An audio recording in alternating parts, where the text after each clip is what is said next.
Hello and welcome to the Trail and Adventure Motorbike Podcast with me, Clive Barber, and my good mate, Noel Tom.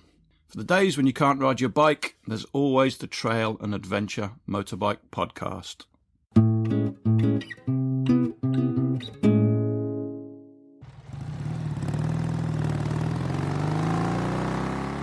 Welcome back to the podcast. So we're going to try and do something a little bit different today. I've got a couple of fairly new trail riders joining us. Well, one newer than the other, but they've both got some experience now. The idea is we're going to create a podcast that is the answer to every single question a beginner trail rider might ask. That's the plan. Let's see how it goes.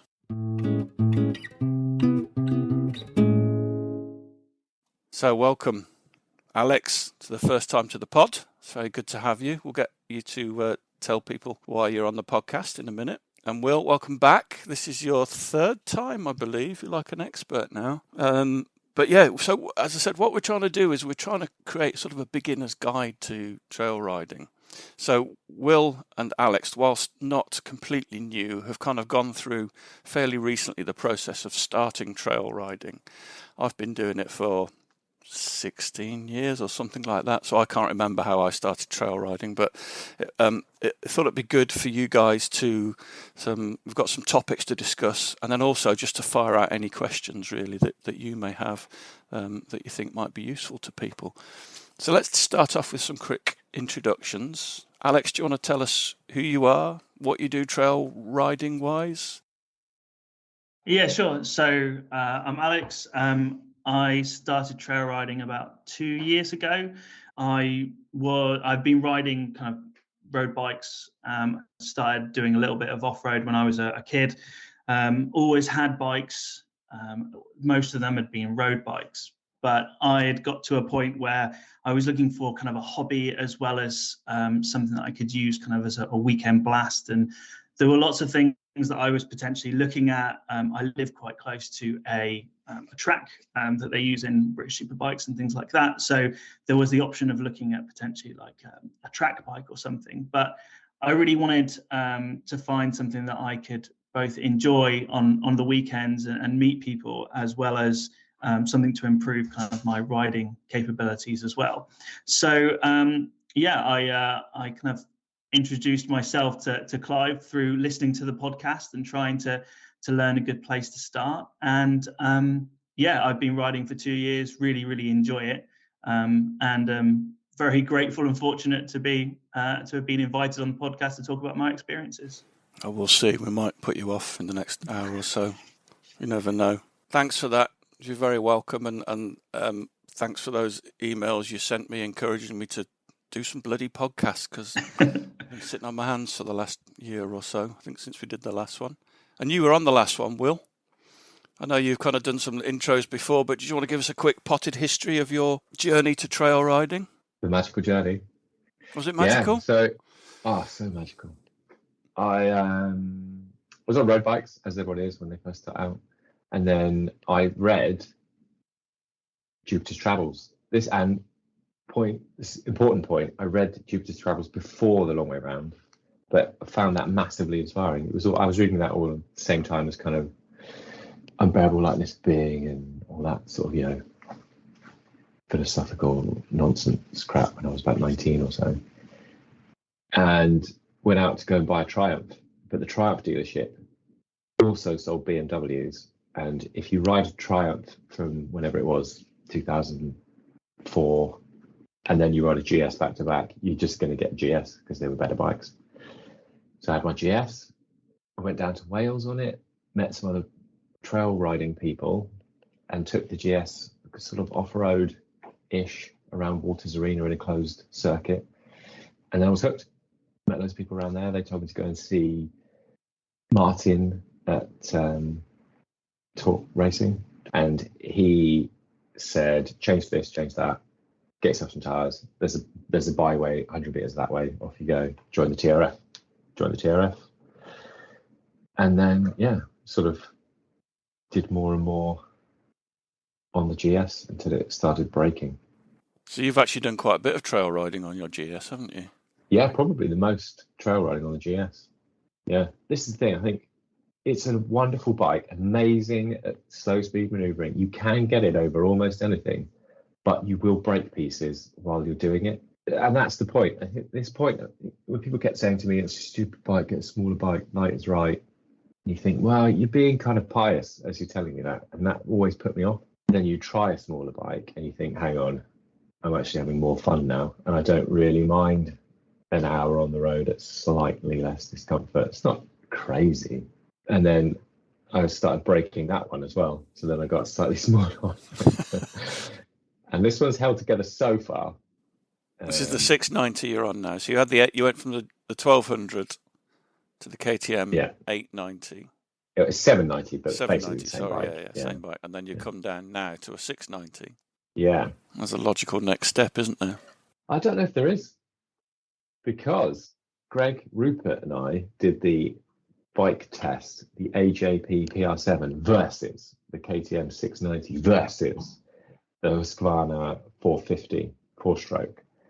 And in the process of that, Rupert and I were switching. He's got 450 and I've got 690. And actually, not a huge difference between them.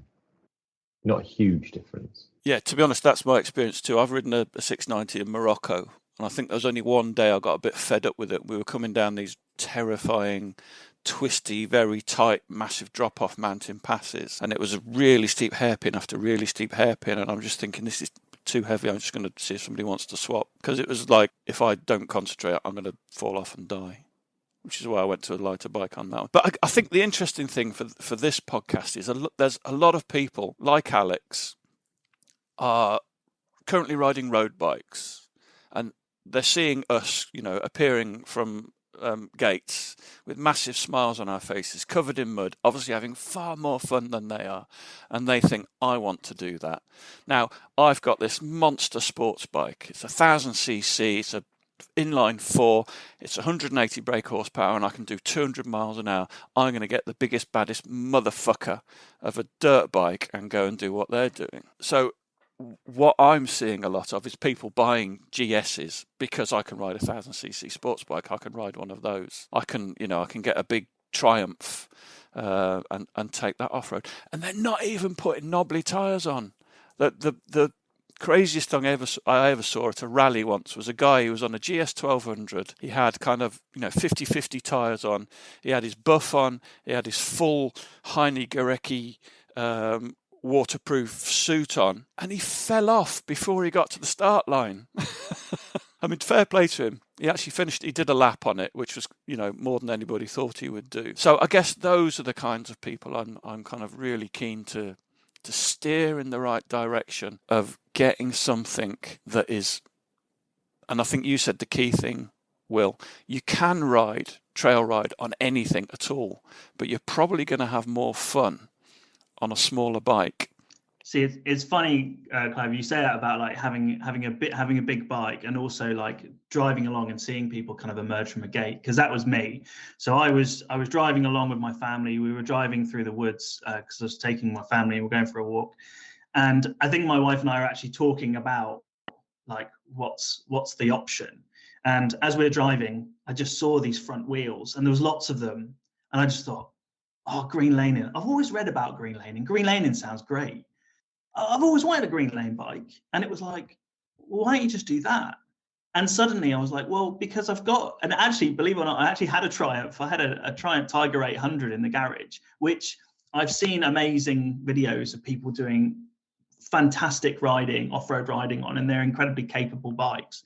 But I guess when I actually came to think about it, it was, will my enjoyment be stifled by the fact that I'm a relatively inexperienced off-road, or I'm completely inexperienced off-road? I would just be terrified of dropping the thing and going like, that's a couple of £100, that's a couple of £100. And I kind of think, okay, well, I could still make the best of what I've got. So when I priced up knobbly tires and I priced up crash bars and I priced up all the bits I needed, at the time, that was quite a long way towards a slightly second-hand dirt bike. And so that was my experience. I was kind of like, look at how much fun that is. And also it's people who are like-minded, enjoying something together and stopping every now and again to discuss, oh, how did you get on with that bit? And I had all these romanticized views about what riding in a group would be, because I always really enjoyed riding on the road with friends. And actually, like, that perception came true when I started riding. I rode with friends. People struggled in different places, or because I ended up buying quite a cheap first bike, it didn't start, so everyone kind of like mucked in and the seat was off, and that you were doing all the bits and pieces, which that it was that sense of community that I was really really interested in. So yeah, like, I was one of those people who saw those bikes, and also in a position where, do I just turn my 800 into an off-roader? But I knew I probably didn't have the experience or the skill to take it to its full capability, and I thought I'd probably do myself an injury by lying underneath it, and probably look a bit silly when I fall off it pretty quickly after I got on the first set of trails. Yeah, I do think it depends where you're going to ride as well, because I know if you are going to ride where I live in the Lake District, so into the Dales, into Northumbria, into Cumbria, you're going to really struggle on anything bigger than a 690. Some of the stuff, you've got to be an extremely capable rider to get over. Some of it you just won't be able to do, because it's so rocky. Big 2 or 3 foot rock steps. Unless you're a dead good rider, it's not. You just can't do it. I'd imagine where you guys live, it's possibly not so rocky. No, but we have hilly. Certainly no hills. It's going to be all right. In Cambridgeshire, everything it's just all clay. So if you went anywhere near it with anything near a road bias tire or a heavy machine, you just sink, basically. Or if you're trying to go in a straight line, you can't. It's a nightmare. It's funny, actually. I watched a video last week. Some guy has got a Honda CRF 250 or 300L, and he rode the TET, and obviously he's relatively inexperienced, and he really, really struggled, even just on a 250. They were absolutely fed up with rocks and mud because they just kept falling off. And if you're on a bigger bike, you've got to pick the damn thing up as well. It gets pretty exhausting after a while. Yeah, where we are, it's quite sandy. And so that was one of my first experiences as well, is that I'd always ridden on the road pretty much. And then suddenly I was in this completely new environment on a bike that I wasn't particularly familiar with, in a riding position I wasn't familiar with. And you have to learn really, really quickly how to kind of ride that stuff. But it was just so much fun to do it. And also because of the option I had taken, which is to buy a bit of a nail of a bike, it meant that I kind of thought to myself, if I drop it, I'm not that fussed about the bike. I'm more fussed about myself. But it was like that freedom of being able to kind of go, I'm just going to give this a go, and not really having any worries about it. But I soon knew, as soon as we set off, that even though the bike was relatively cheap, it had far more than I had. Like, it was way more capable than I was. This is the WR250, isn't it? The Yamaha. Yeah. So I guess the story about that is that it was pre-COVID, so you could pick things up relatively cheaply. And in my infinite wisdom, I found something that kind of matched what I was looking for, and matched my price, and just bought it sight unseen off the internet without ever seeing it, and got it delivered in a van while I was at work, and came home to find my daughter sat on it, thinking that it was the coolest thing like that she'd ever seen in her life. But before that, I was thinking about, like, what do I buy? And I guess that maybe one of the questions that I had, which I emailed you about, Clive, initially, was there were so many bikes on the market at the time. Motocross bikes, enduro bikes, some that were slightly in the middle. And, one of my first questions was, like, I could afford a non-V5 KTM 250 or whatever, which looks pretty awesome, which I'm sure I could slap a couple of lights on and road register. Is that what people do? Is that the best way to do it? Or do you spend a bit more money and buy something with a V5? And I guess, like, I struggled with that question quite a lot, because I could get far more for my money if I bought something that might have been whipped around a motocross track, which I thought I could potentially make into something. But I went for the WR250. It seemed to tick all the boxes from a kind of a new rider position. It was an 05 bike. Even though it came with clocks and stuff, someone had decided to pull them off because they seemed to know better than what Yamaha engineers thought was a good solution. And it had I think they call it a vapor digital thing, which was, I mean, it worked. And well, it worked after I took the entire wiring loom to pieces and re-put everything back together. I still had issues with it. And one of the reasons I changed it was I spent as much time or more time fixing it after I rode it than I did riding it. But it was great. And the WR was such a fantastic entry-level bike. It was relatively cheap to buy. I changed the oil and filters and all those kinds of things. But other than that, the maintenance was relatively simple. It could really have done with a new rear shock and the front forks sorting out. But it, as I said, it had far more than I had to give it. And it was a great entry-level bike. So I really enjoyed it. I think it's a good point. The point you make about coming from the road, you kind of have to learn how to ride again, don't you, really, once you go off-road? Certainly in sand, you never turn the handlebars, for example. You just lean on the pegs and that's how you turn. And, you know, easier said than done. You still have to kind of learn how much you lean and things like that. But riding off-road is completely different to riding on the road. So you are absolutely starting again. I don't think we're saying anything new here. I just really want to encourage anybody that's thinking of getting into trail riding, any kind of dirt bike riding, is go small. So in my barn, I've currently got a big KTM adventure bike, which I vowed I would never take off-road. I was going to leave it on road tyres, and it's just going to be a road bike. You know, within 3 months, it's got knobbly tyres on it, it's got crash bars on it, it's got a belly pan on it, and it's going off-road. But it's not great off-road. It's too big, it's too heavy. It's an awesome bike, but if I'm actually going anywhere, any distance off-road, then I go onto my 400 EXC KTM, which, if you saw the last film, is proving problematic. So I'm spending a fortune getting that sorted out, lots of time getting that sorted. But I am gonna next year, when I can get one, I'm going to get a CRF 300L. I also think that's something to do with my age as well, because I'm not that far off 60 these days. So I love my KTM 400 because just it's exciting, it's fast, it's powerful, and it does everything. When I first bought it, I was doing rallies, I was doing hare and hands and enduros and trail riding. So it just did everything, and it did it really well. But now I'm kind of, getting on a bit. I don't need all that power, and I'm kind of thinking it might be the last bike I ever buy, and I want something that's going to be reliable. No, you're right, it won't be. But that's what I'll tell the current Mrs. Barber. That's the way I'm going to go, and I just want to say to everybody else, look, try and ride something. Try and go on a big bike off-road and see how blooming difficult it is, and then try a smaller bike and see how much more fun you have. I think that was like one of the issues that I had wanting to get into trail riding, is that as much as you could kind of like go to a dealership for a road bike and say, even to an extent, can I take this V4 Panigale out for a quick spin around the block? They would say, oh, yeah, okay.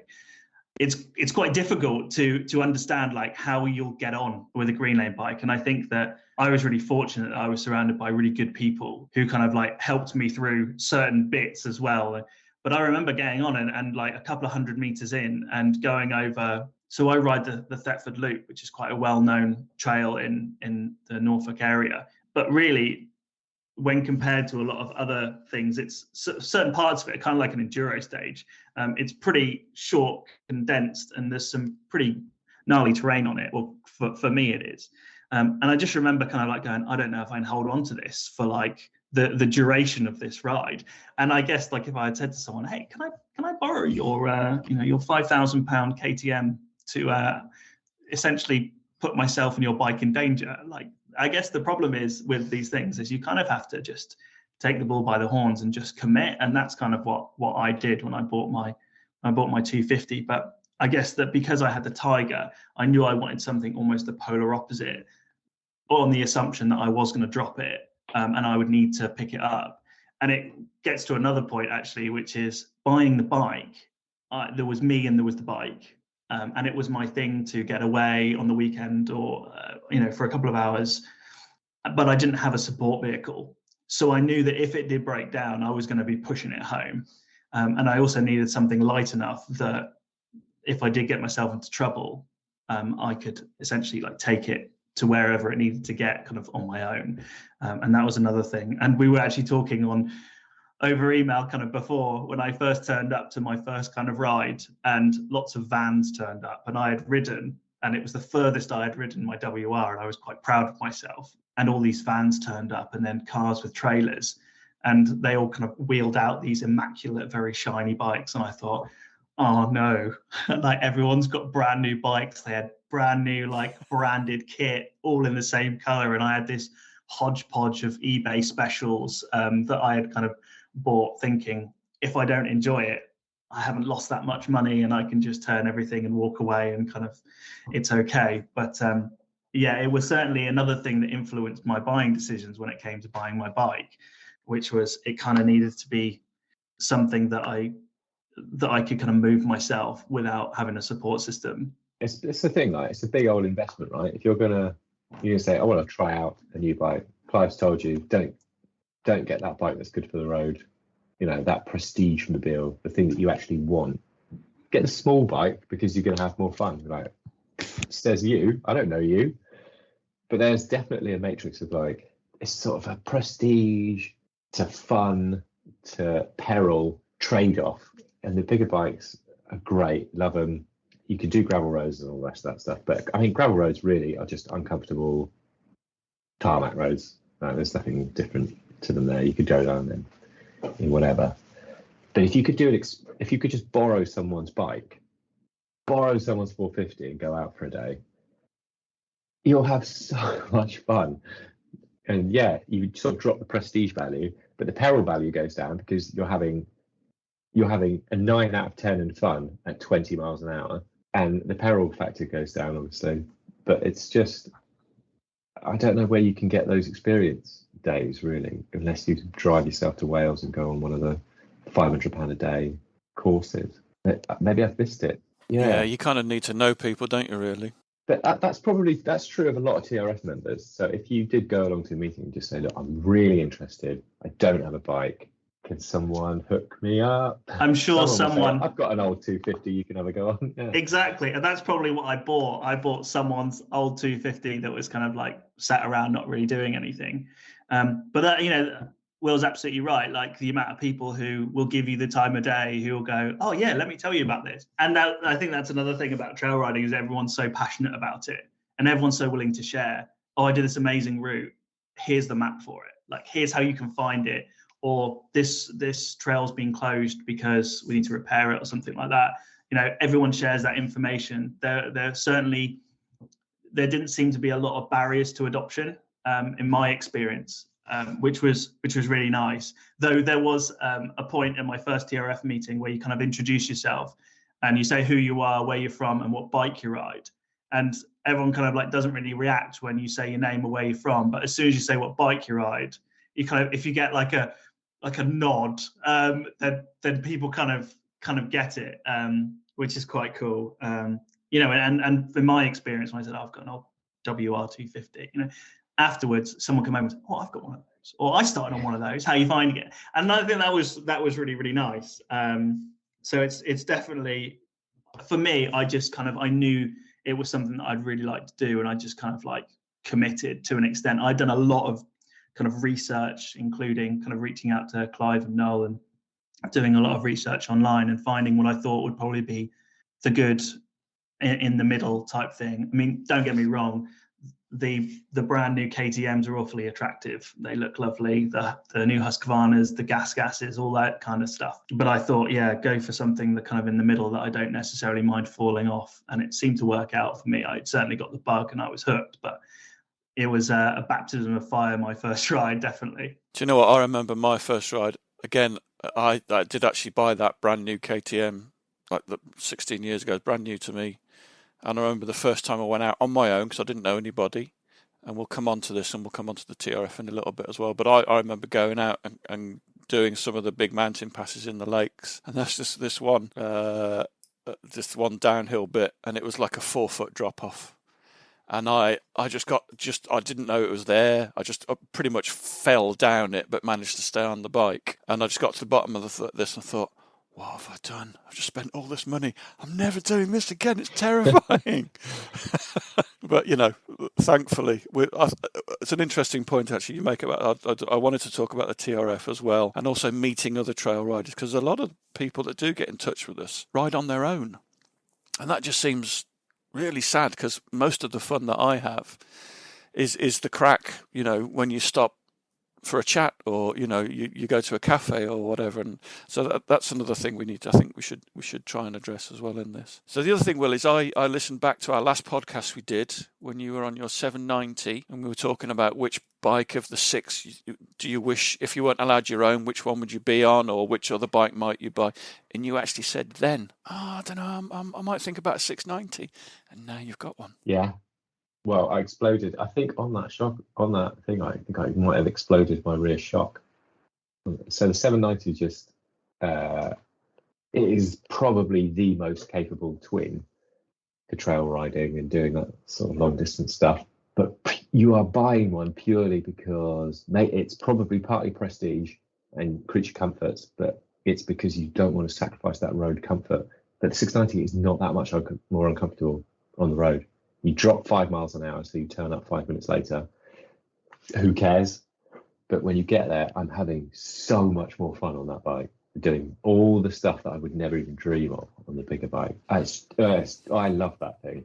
I love that thing as well. I mean, as I said, I've ridden them in Morocco, and you've got a big open piece there. So I just remember going about 110 miles an hour across this desolate beach, completely flat beach, very, very briefly. I soon realised I was terrified, so I slowed down. But yeah, they are superb. But the new ones now, they've counterbalanced the single cylinder stuff. So when you're going at 65 mile an hour, it is smooth as butter. It's just like riding a twin.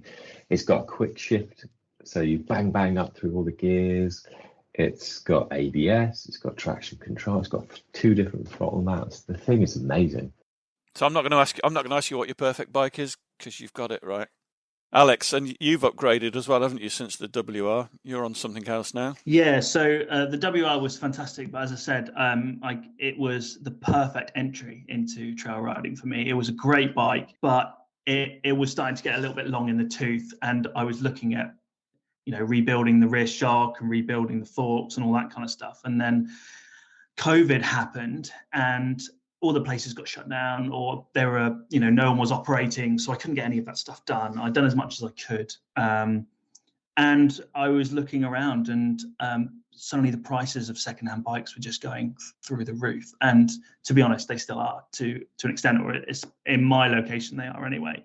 So we couldn't do any riding. So I thought, well, I can order something, and it can sit on the backlog for a couple of months, and it won't be any kind of skin off my nose. So I looked around, and one of my friends actually who contacted me after I got my WR, because I think I put some silly post on Facebook saying, like, look at the new toy, like, I'm so excited to fall off this. He kind of reached out and said, oh, I've actually got a Husqvarna 250 2-stroke in my garage that I bought, but I've never really ridden that much, because going back to what you said, like, I don't want to ride on my own very much, though I do really enjoy riding it. I had 2-strokes when I was a teenager. I had a Cagiva when I was 17, which was an absolute weapon that was all power valved up, and it was great. So I looked at 2-strokes, but I knew that I was no Billy Bolt. I wasn't an enduro champion, and they were all riding kind of 300 KTM TPIs, and they were quite expensive, and I knew that I was a million miles away from the full potential that a bike like that could offer, but I still wanted a 2-stroke, but I also wanted something that I knew was mine. I guess it goes back to what we were saying about the prestige and having something that belongs to, that's always been yours, and what the maintenance has been done on it and stuff like that. So I looked at another 2-stroke and found the Beta Cross Trainer, which for me was another kind of ideal bike. It's lower, it doesn't have loads of top end, but I don't think I've ever taken my trail bike over about 40 miles an hour on the trails that I ride anyway.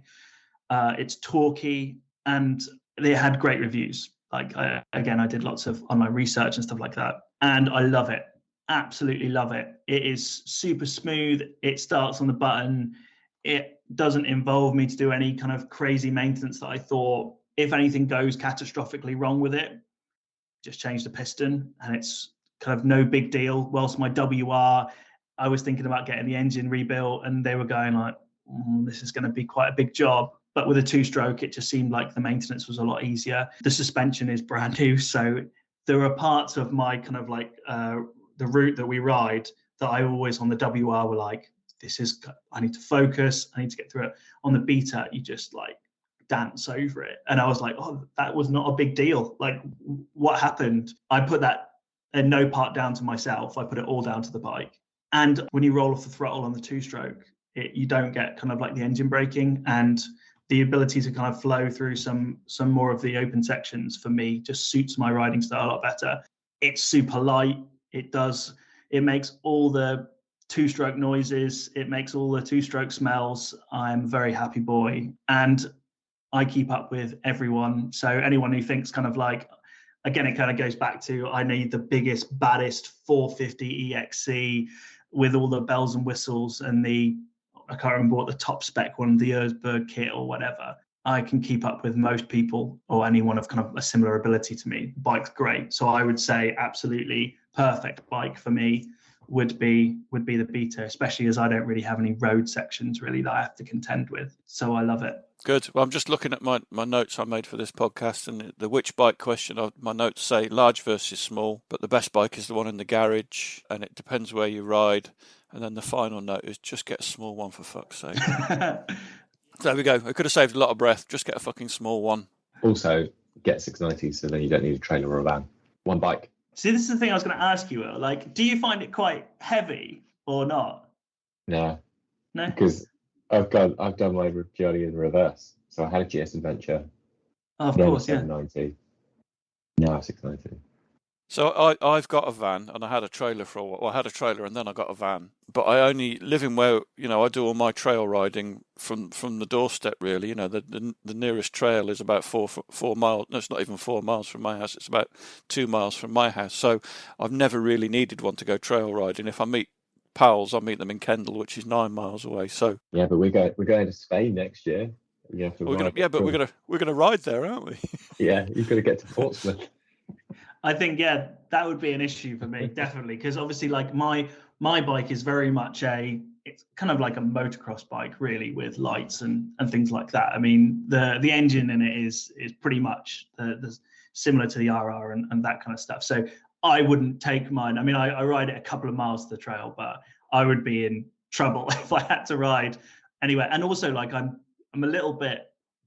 You have to. I mean, I tend to ride mine quite carefully on the road because I'm on knobblies, and also like the whole point is trail riding. I want to get to the trails, and another reason why I don't use my road bike very much is because having a young family, the roads have become quite dangerous, and having a family now, the consequences are more. So I kind of I just get to the trail because I know that if I have a whoopsie on a trail, I'm probably doing about. It feels to me like I'm doing 60 miles an hour, but really I'm probably doing about 16 miles an hour. And it's just as exhilarating. But for me, it feels like a safer way to spend my biking hours. But yeah, there was no way that I would do any kind of road mileage on mine. I would have to go and buy a 690. In fact, that's a good point. If I'll have to go and buy a 690 because Will and Clive says that I have to for road riding. I'm hoping my wife can hear me. That's the other point. Yeah, why just have one bike? And I know, Will, don't go down. You've got your one bike policy, but you can have as many as you want. There's a different bike for every single purpose. Speedway, grass track. Bicycles. I have a very different policy. I've got about 6 bicycles. Yeah. Well, you mentioned Spain. I'm probably going to take my 1050 because I'm not going to be able to get the Honda in time, and I don't trust my 16-year-old KTM not to die. So tell them both get 690. Don't need one. I've got a 1050. Or actually, this is the thing that I've thought about. Is when someone was telling me, get yourself a 450 or a 500 or whatnot. Like, well, yeah, but when I want to go to Wales or I want to go to Spain or whatever, we'll just rent a van. It costs £100 to rent a van for a weekend. Yeah. Or you can borrow mine. Oh, thanks. I might just rent a van to come and borrow it.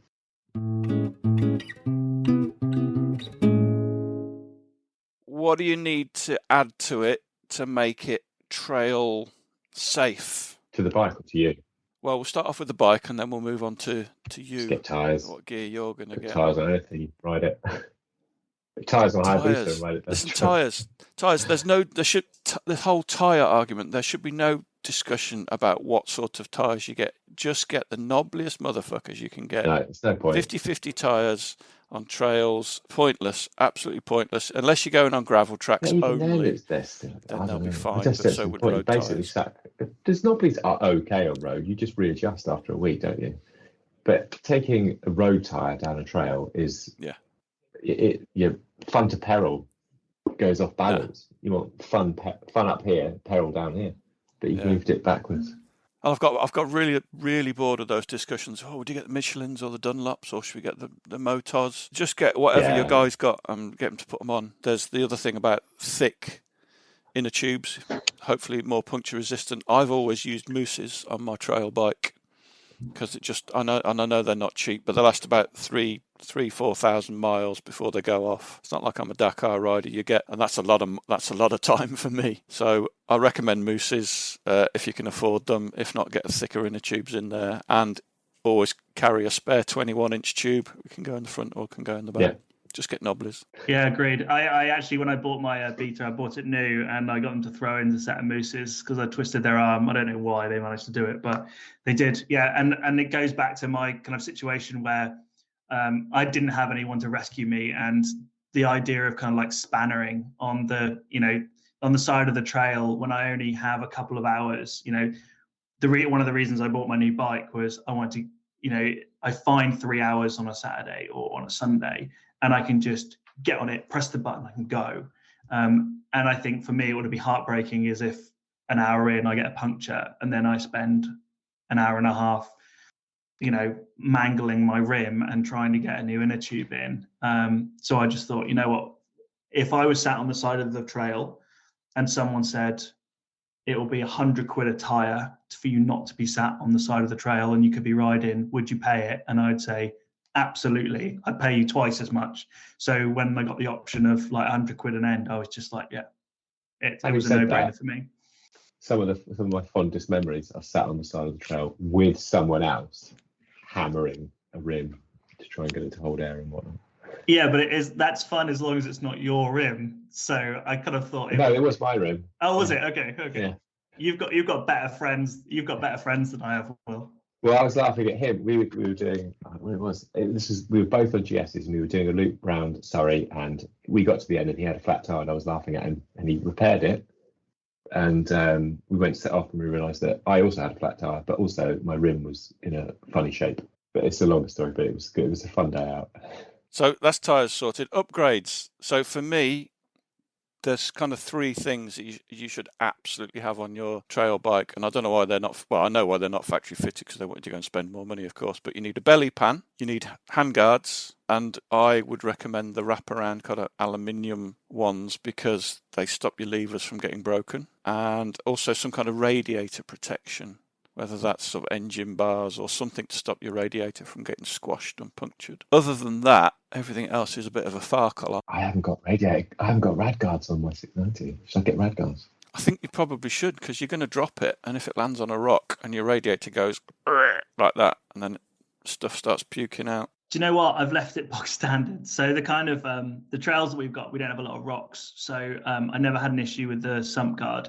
I did buy an aftermarket one. And I had such a faff fitting it, I took it off and I just sold it because the part that was on it, it's plastic, it's not ideal, but the amount of riding I've done, it's never taken a bash. Now, I'll regret that when I do smack it into something. So I probably do need to sort something out. But no, I haven't got a belly pan other than the standard one because for the kind of riding I do, it kind of works. But you're right, I probably need to sort something out. Handguards absolutely essential. I don't know why new bikes don't come with them to an extent, especially like alley ones. Though for some reason the Beta's got some really funny tapered bars. So I went through about 6. I kept buying them and none of them fit properly. And there's obviously they've got a couple of bits like for the controls and things like that. So I could never find them that actually fit properly. There's some amazing ones that bolt onto like the clamp of the bars, but they were like only in America and cost like £300. So I couldn't really stretch to that. So I've got some plastic ones that seem to do the job, and they're all right. The only thing I would say that's not on your list, Clive, that I find a bit of essential is I have a little mirror that slings underneath my right handlebar, so I can kind of see who's behind me, and especially on the road sections, it means that you can kind of see if there's any cars coming. So that would be a definite recommendation for me. They're really cheap. You can get them for like £5 off eBay or whatever, but I think that's a really good addition. Yes, I have a mirror on both my KTMs as well, the ones that fold in. What are they called? Adventure Spec sell them. I don't remember, ones that just sort of flop in, and they're on the little, the double take mirrors. Yeah, they're pretty cool. I do need to put some rad guards on. I haven't done so far, but I think you see horror stories of people taking a clattering and squishing radiators. And I didn't realize how expensive radiators were until my WR. I realized the rads that I had on the WR were really smushed. I can't believe they actually held water, but they did. I ended up being able to find some aftermarket ones. They're actually quite good, but the problem you have with them is they bolt onto the bike, but then the plastics didn't fit particularly well, and the little louvers that go on the front that deflect the mud didn't fit very well, and you just get into a bit of a world of pain when you get into like the aftermarket, or I certainly did with the WR. Maybe it was because it was an older bike, but I think protecting the standard stuff that comes on the bike is probably a pretty essential thing. We've got that completely covered. Well, you guys obviously haven't, but you should do. Don't come up to the lakes without all that stuff on. So that's protection for the bike, protection for the rider now. So obviously helmet, we have to wear a helmet anyway. We could talk for hours about different helmets. I'm not so precious about my helmet. I like a full face one. I like a flip-top helmet because I wear glasses and I'm old and I don't care how ridiculous I look anymore. But they are very convenient for, fueling and chatting and taking photos and all that kind of good stuff. Just on that, Clive, do you go goggles or visor? Even if you don't have a flip front. So I bought an adventure helmet with a visor on it because I too wear glasses when I ride, and I thought, I'll get goggles for it because like that's what trail riders do. And then I realized I put my glasses on, and then I tried to put my goggles on, and after about 2 minutes I realized that I probably couldn't ride for more than another 2 minutes having the glasses digging into my face. So I very quickly kind of reverted back. But I think that's another thing. It's like, do you go goggles? Do you go like an adventure helmet that's got a visor? I wear one with a visor because I just find it a lot easier. I can't ride with a visor. Not when it's all right until the going gets even slightly tough. I don't know if I fog it up or what, but I need something. I did Wales in sunglasses. Generally, it's either sunglasses or goggles for me, but I can't have the visor down. I don't know what it is about it. See, I because I wear glasses, I have to go with the visor. Where I tried goggles earlier on, and just the amount of steaming up that happens just made them. And I even bought some of those goggles that had a little electric fan at the top. No, made no difference whatsoever. Spent a fortune on them. Got them from America. Didn't work. So I ride with a visor. I leave a thumb gap, so you always get some air coming through, and that with the inner visor thing. What are those things called? I should have made some notes. Oh, the pin lock. Yeah, with the pin lock. Yeah, it works really well for me. And it's the K-Berg Adventure helmet, and you can get them for about 150, 160 quid. They're 5-star sharp rated, and that'll do for me. I can't do it. Can't ride with the visor down. It's funny, isn't it? It's weird. I have to glasses or goggles for me. I think I remember, Will, because I was watching some of the movies, and I think you had a lid with the visor up and your goggles on, and I thought, that's an interesting decision. I wondered what kind of motivated that, because I'm with you. Like, I much prefer wearing goggles because it means you don't steam up quite so much. But the issue I had is that I want to wear my glasses when I'm riding. I think it is the vision. It's that you can't see and you can't breathe with the visor down, or I can't. But with goggles on, you can see and breathe, and you can put your visor down over your goggles. which is just, chicken dinner. You don't wear glasses under your goggles, obviously. You're wearing glasses now, but you don't wear them when you're riding. No, yeah, I just wear them for screens. So boots is another one. I've always swore by. I'm one of these kind of all the gear all the time kind of people. And if Noel was here, sadly Noel can't make it because he's completely and utterly technically incompetent. You made it sound like, because safety gear is very important. Sadly, Noel can't be with us tonight. The whole world has been operating on blooming Zoom calls and he can't get it to work. He's died in a Crocs-related accident. All right, Noel, we miss you. Yeah, we miss you very much. You're full. So he's completely the opposite. His view is, just ride sensibly, ride slowly, and you won't hurt yourself. But that requires, whatever he's got, 30 years of practice and skill. Yeah. So yes, exactly. And when I first started trail riding, I was falling off 10 times a day at least. So I still wear full body armor. I still wear knee pads. I've actually got changed from enduro boots or motocross boots to city adventure boots because they've got, I think, enough protection in them. You've only got to get one rock hit your shin to realise, how blooming painful it is, and it's worth having decent protection on your feet. I'm obsessed with gloves. I've got a big drawer. I'll send you a picture, Alex, that is my glove drawer. It's this 2 foot, 3 foot wide drawer, and it is just full of different gloves. I'm obsessed with gloves. So whenever I go out, I've got at least 3 pairs of gloves with me. You probably need 2. You probably need sort of motocross style gloves because they're the best off-road. You've got proper feel and control. And then you need some waterproof ones, and then you need some waterproof motocross ones. And then you need some for ones when you're on the road, with gauntlets on. Nah, you just get two pairs of good motocross gloves and swap them when one gets wet. Yeah, you're probably right. Where's the fun in that? So I don't know what protection do you guys wear? Well, I'm like you. I do full protection. So I've got Alpine style boots. I mean, the brand doesn't really matter, does it? But they fit me like a glove. They're the most comfortable piece of footwear I own. If I could wear them in bed, I would. And then they come right up there, the Tech 7 one. Yeah. And then I will wear knee braces because everyone I speak to who does, I've got another chat group and they all do rallies and proper motorcycling stuff. They said, well, yeah, you could not wear braces, but then when you do need it, you'll have to wear a brace anyway because you'll walk with a limp for the rest of your life. So just wear them now. Why don't you? And they are comfortable. I did the whole secret cabin trip in knee braces. That was fine. The only problem was when you need to drop trousers to go to the loo. It's a bit of a pest. And then full body out of foot, close to the skin body armor that doesn't move around it's not in my jacket because that will shift about. It's on my skin.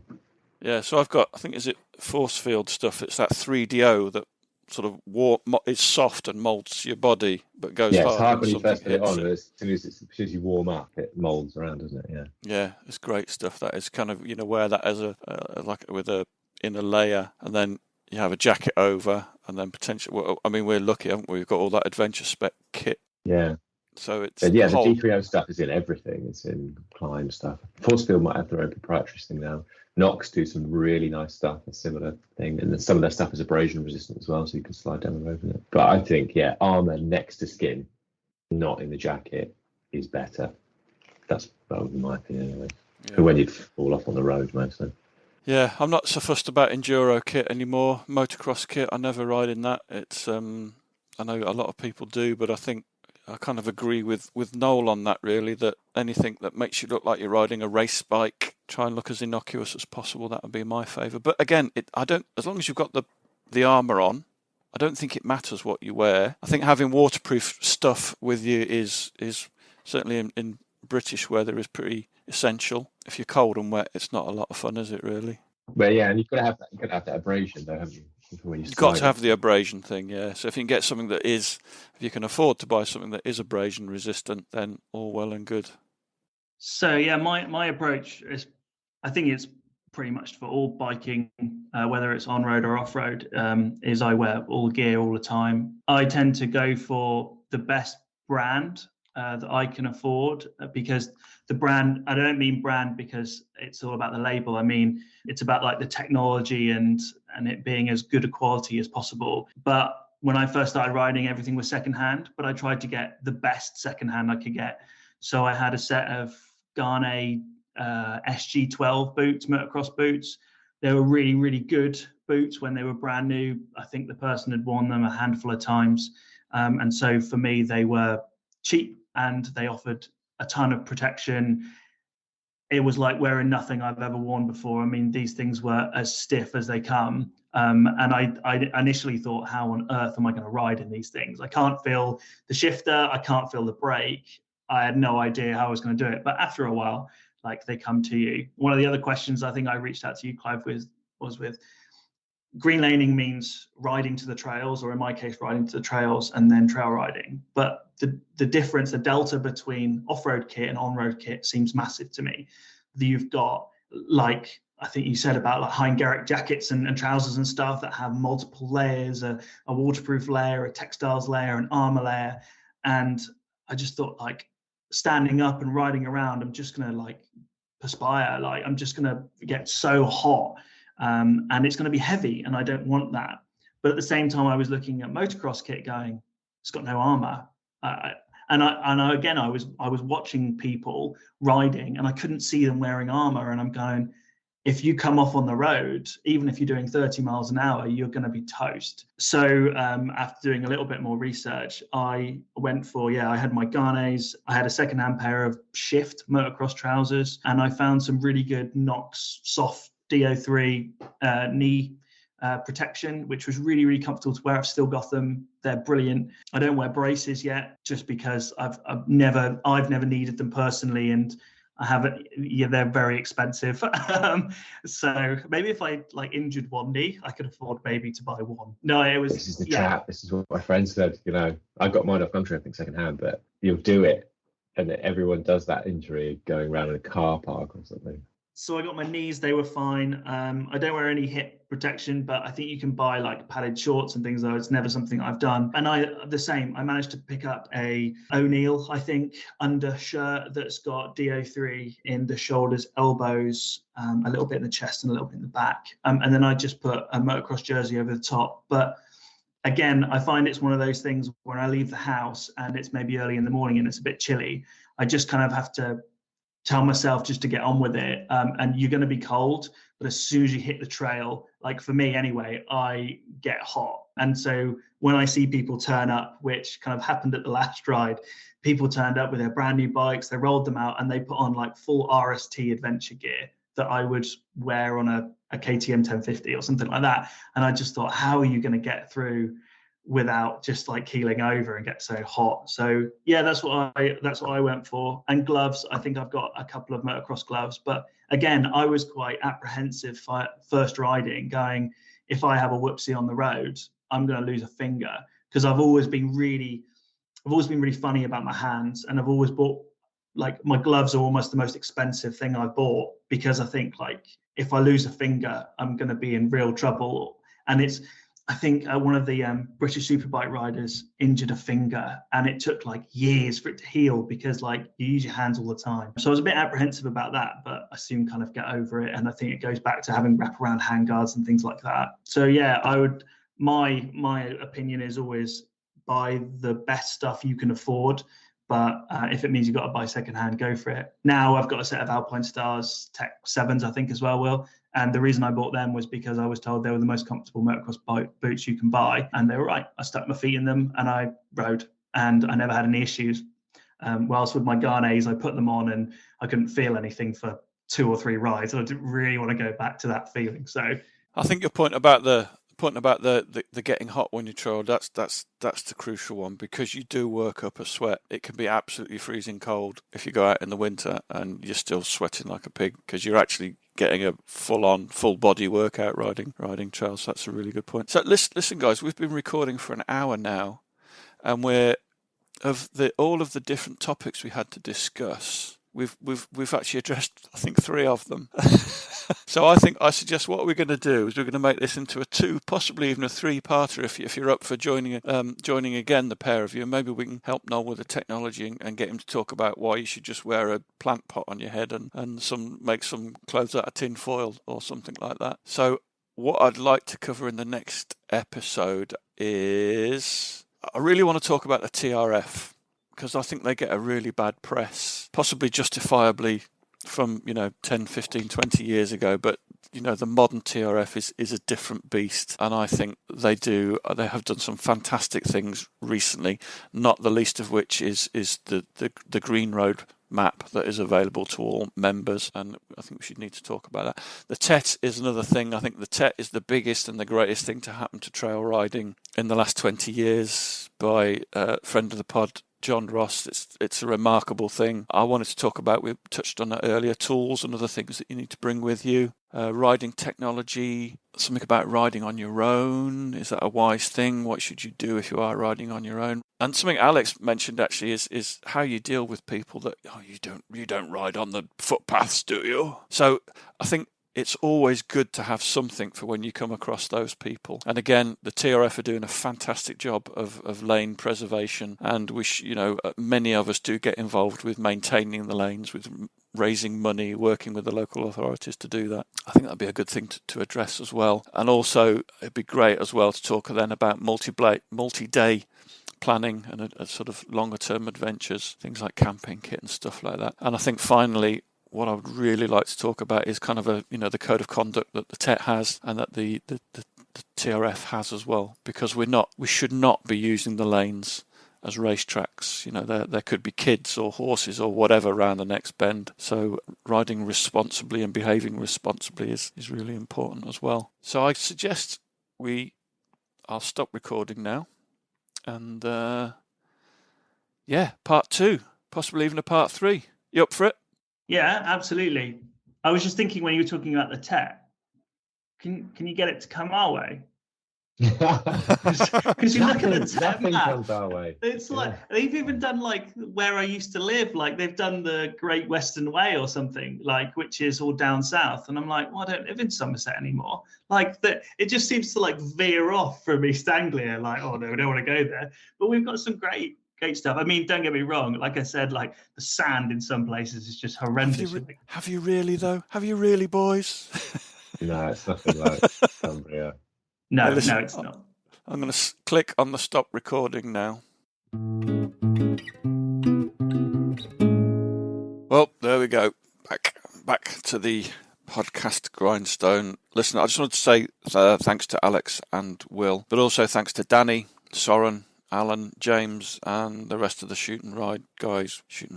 We need a proper name. But yeah, it's this podcast takes up an awful lot of time. And when you've got a family and a job, time's pretty precious, as pretty much everybody knows. So I've needed a bit of a kick up the butt to get going again, but hopefully this is the start of something a little bit more permanent, to try and get one done every month. I say that now, who knows what's going to happen, but yeah, thanks again for every comment and share and all that kind of stuff. We really appreciate that. Please carry on doing it, and please give us some feedback. At least we know people are listening then. The other thing is, if you've got something that you think would be good to share on the podcast, please get in touch. We're on Facebook and Twitter. Drop us a line and we would love to have you on the podcast. The more the merrier. I kind of like the idea of kind of democratization of information. That's kind of what the internet should all be about, really. So if you've got something that you'd like to share, great, let's share it. This is all about getting out there and riding and doing fun stuff that we can share with other people. Maybe encourage somebody else's journey, or get them to go and do exactly the same thing that you've done that you've really enjoyed. So please give us a shout, and let's do a podcast about it. So that's part 1. We're certainly going to have a part 2 and maybe even a part 3. I think we probably need to keep these podcasts to less than an hour, which is, I guess, an average commute. Maybe not these days. Everybody's just staying at home, right? All right. Thanks a lot. See you next time.